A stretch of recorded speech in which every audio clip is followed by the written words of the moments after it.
हाँ तो मेरे प्यारे विद्यार्थियों, मेरे इस YouTube channel let's learn with Nitesh में आप सभी का स्वागत है। तो आज हम क्लास 12th का जो हिस्ट्री है उसका पहला चैप्टर प्रथम नगरों की कहानी, जिसे हम हड़प्पा सभ्यता के नाम से भी जानते हैं, यानी इस चैप्टर को हम हड़प्पा सभ्यता भी बोल सकते हैं, के बारे में पढ़ेंगे। तो आज हम इसके ऑब्जेक्टिव्स को यानी वस्तुनिष्ठ प्रश्न को समझने का प्रयास करेंगे। ठीक है, तो जैसा कि आप स्क्रीन पर देख रहे होंगे, आपको क्वेश्चन लिखा गया है, उसको हम एक्सप्लेन करेंगे। ठीक, तो पहला क्वेश्चन है कि हड़प्पा सभ्यता किस युग की सभ्यता है?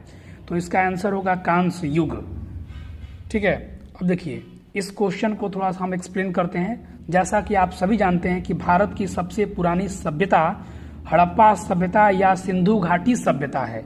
चूंकि सिंधु घाटी की जो सभ्यता है उसकी जो प्रथम नगर है हड़प्पा है, यानी हड़प्पा की खोज सबसे पहले की गई, इसीलिए इसको हम हड़प्पा सभ्यता के नाम से भी जानते हैं।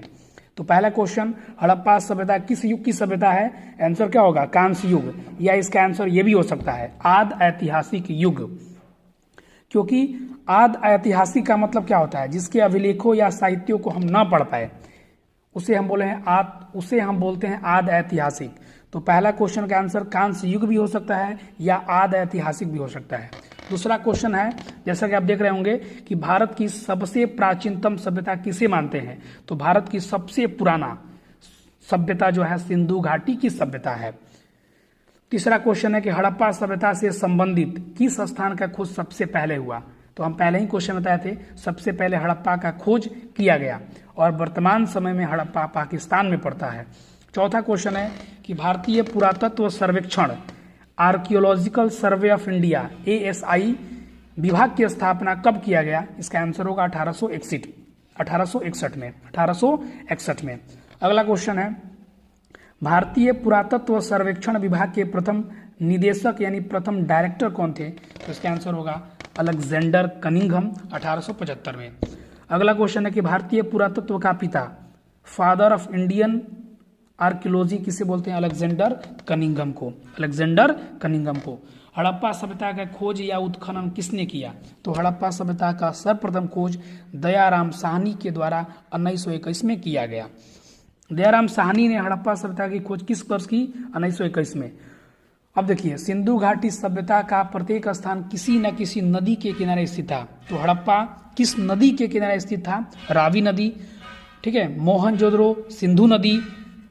अगला क्वेश्चन है कि मोहनजोदड़ो किस भाषा का शब्द है? तो मोहनजोदड़ो सिंधी भाषा का शब्द है। किस भाषा का? सिंधी भाषा का।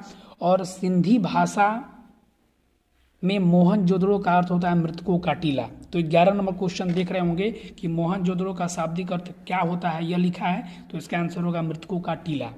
अगला क्वेश्चन है कि मोहनजोदड़ो का खोज किसने तथा कब किया? इसका आंसर होगा राखाल दास बनर्जी 1922 में, RD बनर्जी 1922 में।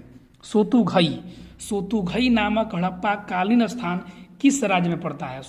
तो सोतुघई नामक हड़प्पा कालीन स्थान अफगानिस्तान में पड़ता है। कहाँ पड़ता है? अफगानिस्तान में। हड़प्पा के अवशेष किन किन देशों में मिले हैं? तो हड़प्पा सभ्यता का जो क्षेत्र था वो वर्तमान में भारत, पाकिस्तान और अफगानिस्तान तक फैला हुआ था। बनावली किस राज्य में है? तो बनावली है हरियाणा में, जो कि हड़प्पा कालीन स्थल है। मोहनजोदड़ो किस नदी के किनारे है? मोहनजोदड़ो है सिंधु नदी के किनारे। अगला क्वेश्चन है कि पुरातत्व के अंतर्गत कौन नहीं आता है?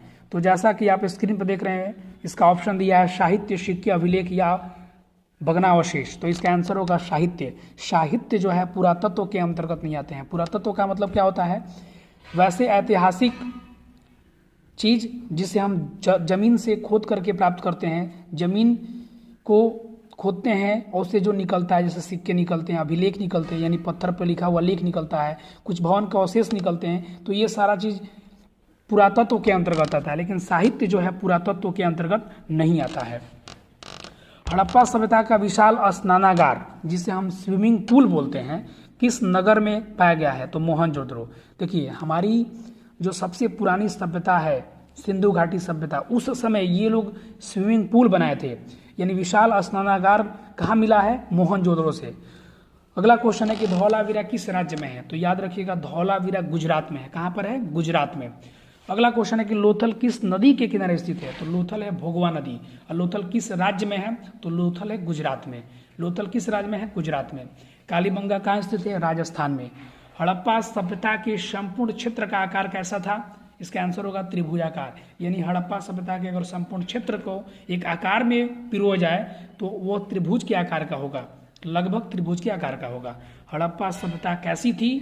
ग्रामीण थी कि नगरीय थी? तो याद रखिएगा हड़प्पा सभ्यता में बहुत सारे नगर मिले हैं, इसलिए हमारे इतिहासकारों ने हड़प्पा सभ्यता को नगरीय सभ्यता बताया है। अगला क्वेश्चन है कि सिंधु घाटी सभ्यता का पतन नगर या बंदरगाह नगर कौन था? या इस क्वेश्चन को ऐसे भी पूछ सकता है कि सिंधु घाटी सभ्यता में किस स्थान से एक गोदीबाड़ा का प्रमाण मिला है?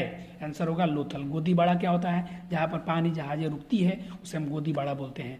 अगला है कि इनमें से कौन पाकिस्तान में स्थित है? ऑप्शन है हड़प्पा, मोहनजोदड़ो, चनहुदड़ो। तो इसका आंसर होगा इनमें से सभी।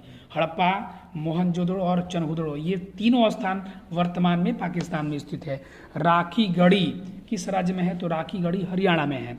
सिंधुवासी निम्नलिखित धातुओं में से किस धातु का व्यवहार नहीं करते थे? याद रखिएगा ऑप्शन में दिया है कांसा, लोहा, सोना, तांबा, लेकिन इसका आंसर होगा लोहा।